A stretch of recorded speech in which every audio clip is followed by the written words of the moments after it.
debate what the incident is. I'll give a couple quick specs. Spec update. Top speed 13 miles per hour, 7 miles of range, 10 pounds, 2 hours to charge, but swappable batteries. Like straight up swap. I guess it's not hot swap because it... Yeah. Do you need a wrench? I'm assuming you need some sort of a wrench or something. But there it is, 499 euros, which is about 585. I think that's super reasonable. What were boosted boards like 1,000? They were like 1,100 for the top ones. And an extra battery is 109 euros. It's not bad. But yeah, I think these are pretty cool. I don't know what level of available these are. So you go to the website, it says like it's pre-order now and says our last 20 skateboards for 2025 just sold out. So we're taking pre-orders for next round of production. So it feels like they're minimal. They're pretty new and don't have a ton of manufacturing capabilities. I believe the guy who invented it is from France. I was just there. I should have met up with him. Yeah, you should have just picked one up. Yeah. Right away. Yeah, I don't know how available these will be. I just thought it was a really interesting idea behind it. Yeah. It would be fun to try. Okay, well, I would love to try that because I used to be a big e-skateboard fan. Boy. Nice. Man. Did we mention it was called Liquid? I don't know if we ever mentioned the name. Okay. That's what I said. You said it cool. Yeah. Okay. Today, as of recording, is the embargo for the Pixel 10 Pro Fold, which you definitely forgot did not already come out. I saw you recording B-roll for this, and I was like, why are you doing this so late? And then I remembered that they weren't shipping it till October. So that we'll do thoughts on that, and then I also have the Pixel Buds 2a, which I've been using for a couple days and have some thoughts on. Awesome. Well, I guess let's start with the phone. So, folding phone, several generations into now having a folding Pixel. The main improvements with the 10 Pro Fold are the new gearless hinge. It's much thinner and smaller, so the bezel of the primary display gets pretty close to the same distance all the way around now. It also is this nice, not thick, what's the word? It's like a heavy feeling, smooth action. Premium. I think it's nice. It feels nice, so it's a good hinge. And then Tensor 5 and Pixel Snap, and that's basically all that's new. And IP68 thanks to the hinge. Yeah.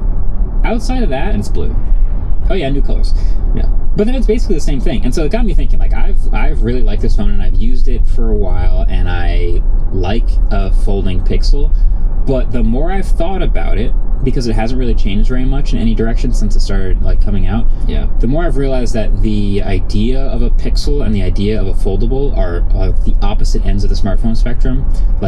On one end is the Pixel, which is not the highest end specs, not the most powerful chip, not the craziest hardware or the fastest charging or the biggest cameras or whatever, but a ton of clever software, post-processing, AI, Google magic. And everyday people will appreciate that, and it's usually a pretty good deal. On the other end of the spectrum is folding phones, which are $1,500 to $2,000, which are crazy, premium, ultra-thin builds, trying to have the most maxed out hardware, a literal folding screen on the inside, and that's not really a good deal. That's a very niche thing. And so somewhere in the middle, there's a customer like me who's like, I want a Pixel because I like the Google software stuff, and I want a folding phone because I want to max out my productivity. But for $2,000, there are way better folding phones than this, so it's super hard to recommend this as a Pixel or as a folding phone.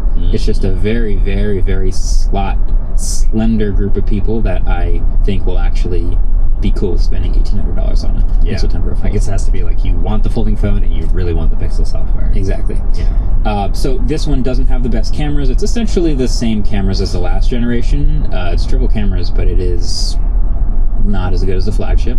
It's not as thin or light. So you put this up against the Honor or the Samsung Z Fold 7, for example, and it becomes kind of an obvious chunker. This is a chunk of a folding phone. So that's kind of a bummer for it. The battery life turned out to be really good while I used it, so I loved that. It has adaptive battery on by default, but I was getting 6 hours of screen on time, using it closed a lot, but still pretty good. But yeah, that's not the fastest charging thing in the world, not the best hardware in the world, so I just... Yeah, it's just because I like the Pixel. Yeah. Yeah. I remember when they briefed us on it, they showed us how it had pixel snap and how you could have it on the wireless charger while it was open. Yeah. And it just sort of sagged a little bit. I was worried about that. Yeah. I put it on my dash to drive with it closed, and it's heavy, but it stayed. Yeah. And it was fine. But yeah, if you try to put it on a pixel snap open, it will sag. Which is a bummer because I feel like when you're driving, being able to have the map huge on your dash would be really nice, but yeah, not quite there. Yeah. Maybe if every car company just did Android Auto and CarPlay and stopped whining about it, Yeah. we'd never have to do that. RJ. It's what the users want, not the companies. Did you see Joanna's interview with RJ? And when she asked that question, I did. she was like, "Do you still hate CarPlay?" And he like went on this whole thing about why, About like, Rivian, by the way. oh yeah, Rivian, RJ, and he goes on about why CarPlay feels like CarPlay and Rivian feels like Rivian, and Joanna the whole time is just like, Which is "You're not. just lining me up for this." And then he finishes his explanation. She goes, "So CarPlay Ultra you're gonna do, right?" And he was like, "No." Yeah, it was. I listened to it. It was literally she asked about CarPlay, and one by one he started going down a list of all the reasons why CarPlay is bad, and every single one of those reasons was an exact perfect setup for CarPlay Ultra. It was like, well, there's switching back and forth between CarPlay and your car software is kind of annoying, and then CarPlay, even when you're navigating somewhere, like doesn't know your status of your car and like how much battery you have left. He just goes down the bullet point list one by one, and I'm like, she's definitely gonna ask about CarPlay Ultra. Wait, what And is CarPlay Ultra again? CarPlay As Ultra. compared to CarPlay? CarPlay Ultra it integrates with the software and all the things that the car knows about itself. So it knows how your state of charge is if it's electric, or your gas tank amount left if it's a gas car. It knows all the Your other little tachometer. details, You like can your control radio different stations. things in your car too. Yeah, so you never have to leave CarPlay. You stay in CarPlay Yeah. the whole time. And that is also not coming to Rivians, obviously. Yeah. Well, Yeah. at least they have good software. I'm trying to think if there's any other thing in the tech world where every customer seems to want it, but no company actually wants to do it. You know what I mean? Like CarPlay, everyone, if you ask Rivian customers, hey, would you like CarPlay to be added? No one would go, no, of course not. They would all say yes, but the company absolutely will not do it. Yeah. I can't think of anything. Who was it that put out that stat that was like That was Apple. 88% of customers will not buy a car unless it has CarPlay? And it was like, I do not think that is true. That Yeah. cannot be. The amount of Teslas sold proves that is not true. Yeah, and Rivians. Yeah. Rivian is the most common premium SUV, gas or electric, in California. Really? That was also in the same interview. Yeah, it's literally the biggest market share premium SUV in the entire state of Oh my California. God. Wait, more than F-150? SUV. Oh, okay. R1S. California. Yeah.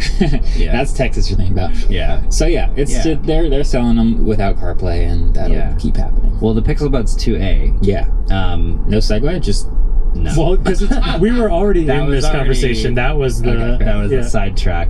Yeah. Pixel Buds 2A launched also today. They're $129, which is a little bit more than I thought they would be, considering they're like the cheap, affordable model.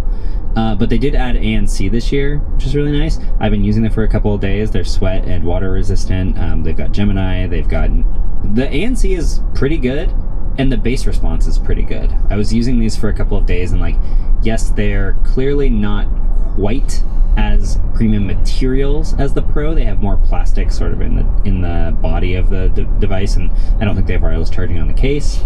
So there's that. But honestly, they sound pretty fantastic, and they integrate really well with Pixel devices. And Is that the only downsides to the A series? Like no wireless charging, slightly less premium materials. Is battery life still good? Like battery life is still pretty good. Yeah.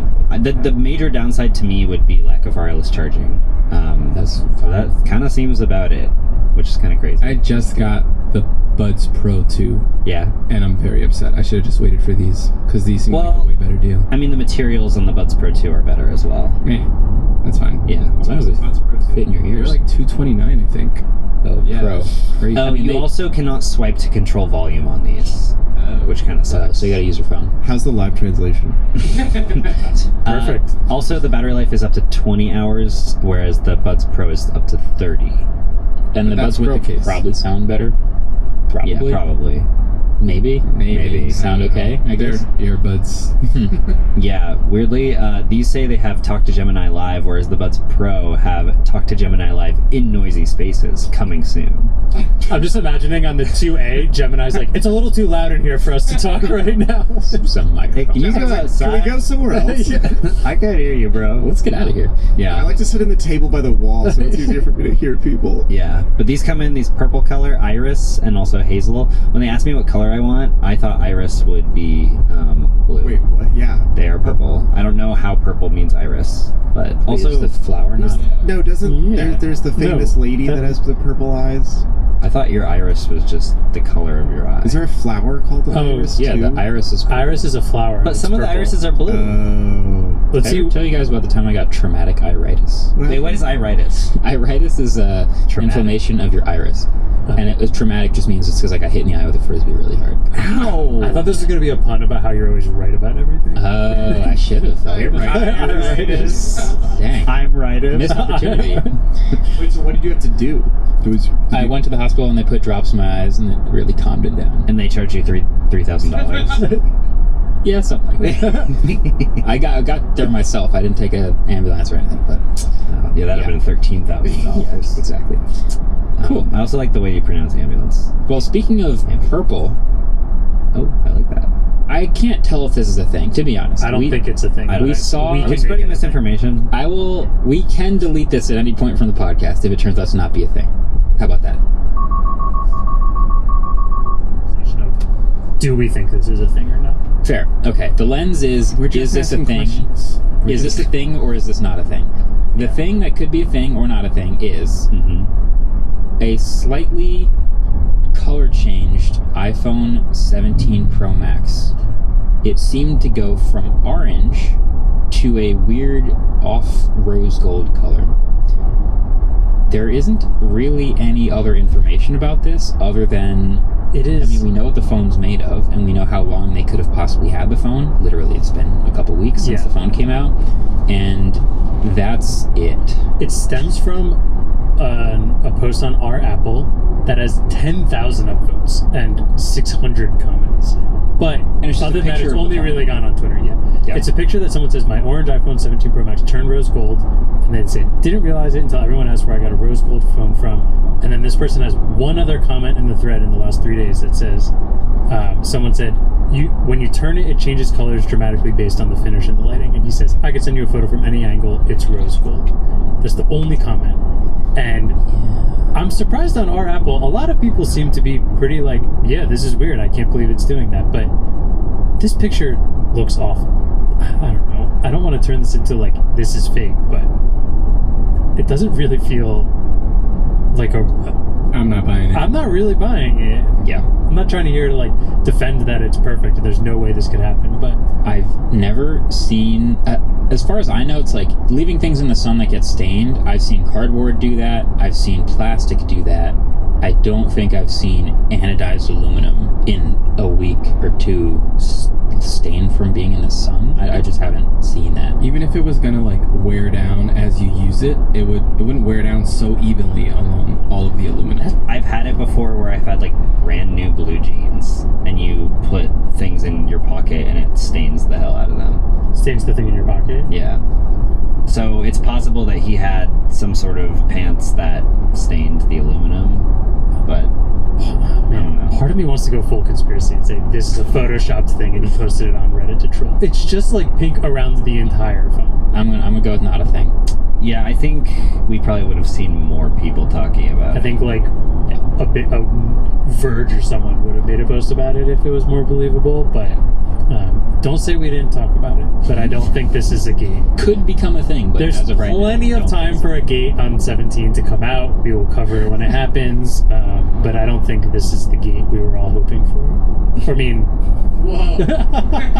Wow. Andrew exposed himself. How much did Hoping Google for a pay you hate. to say that? I've had so many people call me an iPhone shill when I've literally never owned an iPhone in my entire life. Classic. All right. Well, speaking of stains, my reputation, considering trivia, I am so low on points. I've stained my reputation. But let's take You're still riding that post-win high. That's true. Trivia.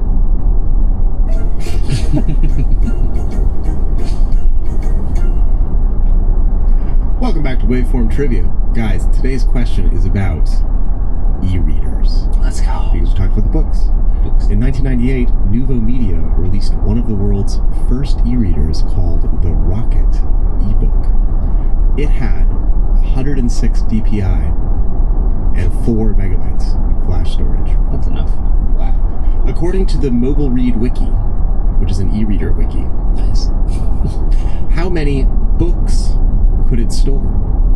Price is Right rules. And just so we're all in agreement here, this is sort of like the way Apple, when they had the iPod, there's no... How many songs? Yeah, how many songs, whatever. Yeah, are we talking about like Goodnight Moon or the Bible? We're talking about, that's a great question, David, because actually I have the number. This is calling a book 400 pages. How many 400-page books? Okay. I'm trying to think what would be an impressive number back then. I guess I just read a novella because the book I just read was 297. Those are rookie numbers. It's got to be at least 400, right? Yeah. Half a book. Yeah. All right. Well, we'll think about that. The answers will be at the end, like usual, and we'll be right back.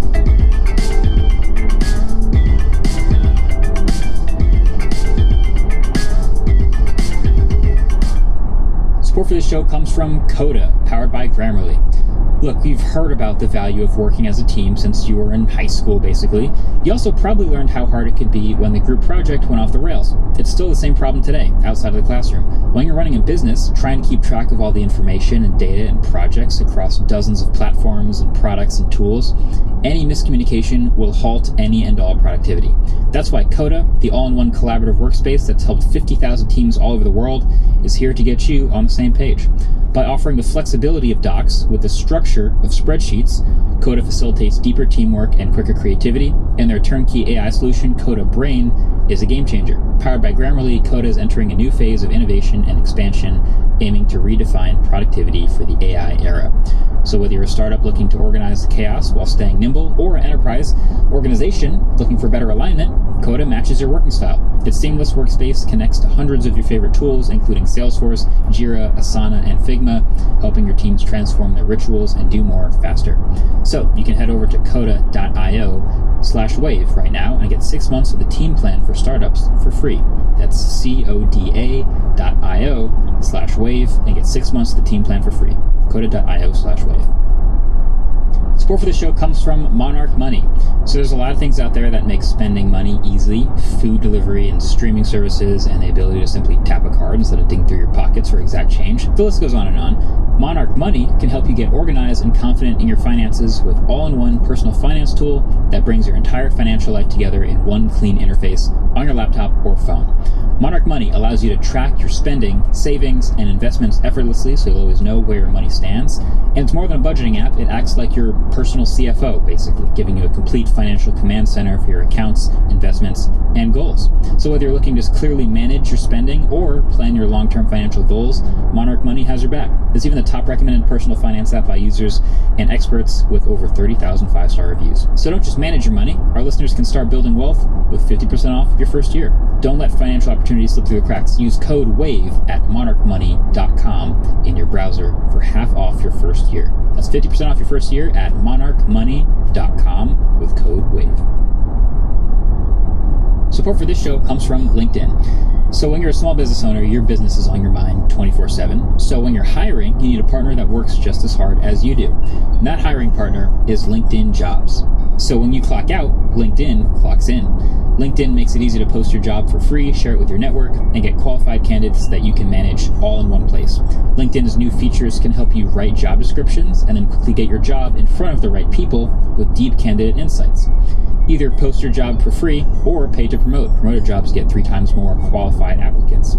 At the end of the day, the most important thing to your business is the quality of candidates, and with LinkedIn, you can feel confident that you're getting the best. Based on LinkedIn data, 72% of SMBs using LinkedIn say that helps them find high-quality candidates. So find out why more than 2.5 million small businesses use LinkedIn for hiring today. Find your next great hire on LinkedIn. Post your job for free at linkedin.com/mkbhd. That's linkedin.com/mkbhd to post your job for free. Terms and conditions apply. Okay, welcome back. All right, we got a new product to talk about. I want to break this product down for you guys, and I want to know what your thoughts are.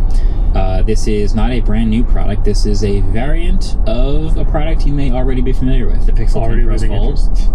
interest. Similar. No, this is the new Tesla Model Y and Tesla Model 3 Standard. So, in case you weren't keeping track, there are a bunch of other trims of the Model 3 and Model Y, which are very well-known cars. They're selling all over the world, but owners of those cars have woken up to the news that their cars are now premium versions because there's a new low-cost version called the Standard.